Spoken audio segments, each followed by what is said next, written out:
So I decided to turn my video back on because I wanted to get these tag numbers. Because my gang stalkers like to come here and eat and hang out. BPHD94 is that Mexican. 313QMN. CMU S36.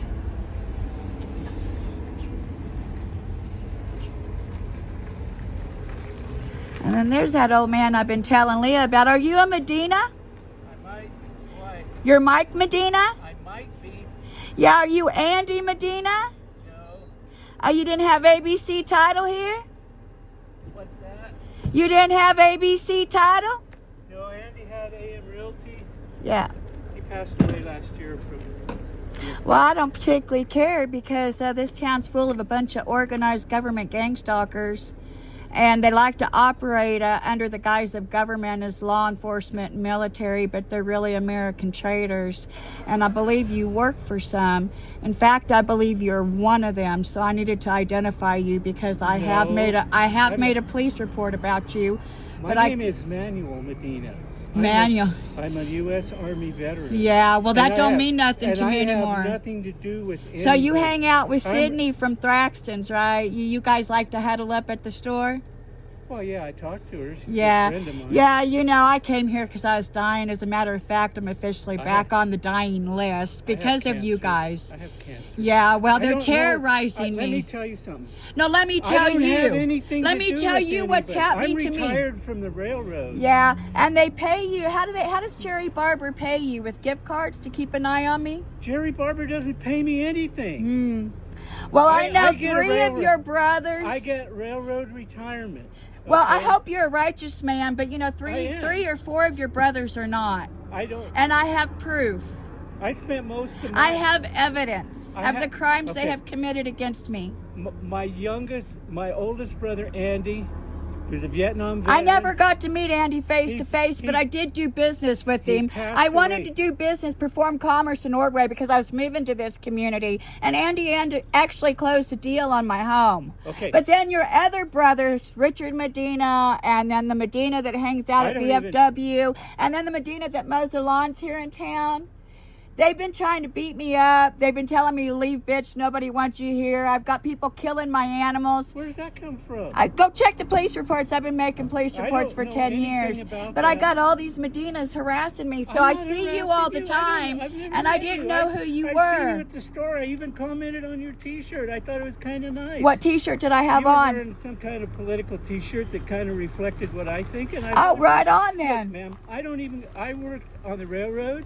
Okay. I spent all my time out of here. Good. This is a corrupt, creepy town. I have a brother that I don't speak to. Okay. Because he took most of my dad's assets. Well, Richard Medina committed treason against me, and it's on court record. See, and then after he did it, he retired and tried to run for county commissioner, but lost. I don't have anything to do with that. In fact, that part of the family doesn't even talk to me. Good. You don't need to have anything to do with them. When I retired, I took care of my father for 7 years. I was his primary caregiver. Okay. He was a World War II veteran, and he passed away in 2018.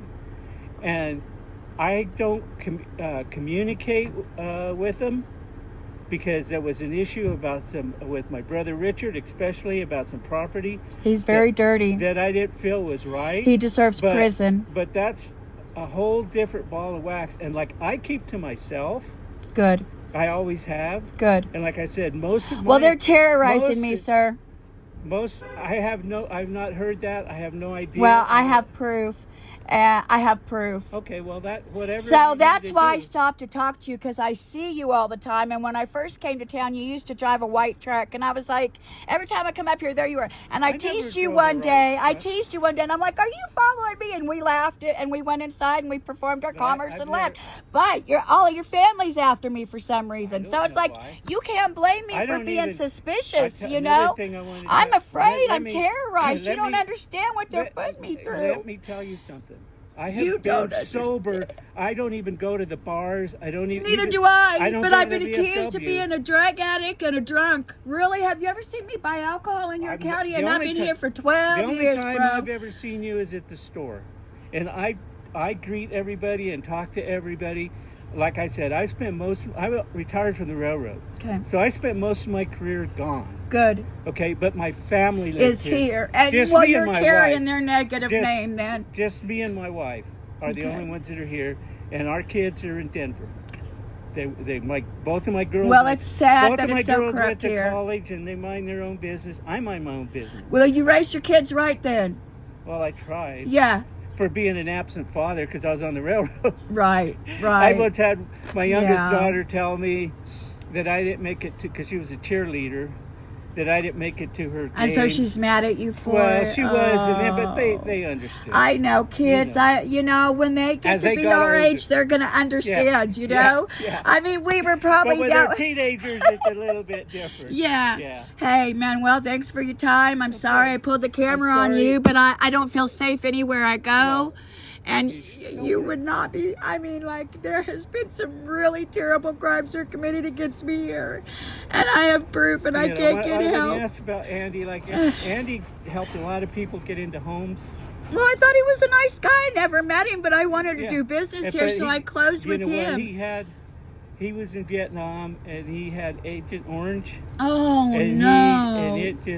he spent 13 years literally bagged up because it ate away all his organs. Yeah. And he passed away not this Christmas, but a year ago Christmas, Oh, which was pretty hard. Well, that's what chemotherapy is. Yeah. It's Agent So Orange. They're I've been poisoning us. diagnosed with prostate cancer. Okay. But Don't take chemo. My urologist thought, I'm 75 years old. Yeah. My urologist said to me, he goes, I don't see any point in putting you under an aggressive treatment because he went through it himself. He Okay. went through prostate cancer, my urologist, so Yeah. I trust him. Okay. But he said, I don't see any need right now to put you under an aggressive treatment at your age. I'm 75. I'm grateful I'm alive today. Right. You're still healthy for the most part. You might be lucky to make it through chemo, but then the 1 to 3% that do, they have all these other side effects and they have no quality of life. Yeah. So that's kind of how I feel. Okay. Well, you take care of yourself. You God too. bless. Thank Okay. you. Okay, bye. Okay, bye.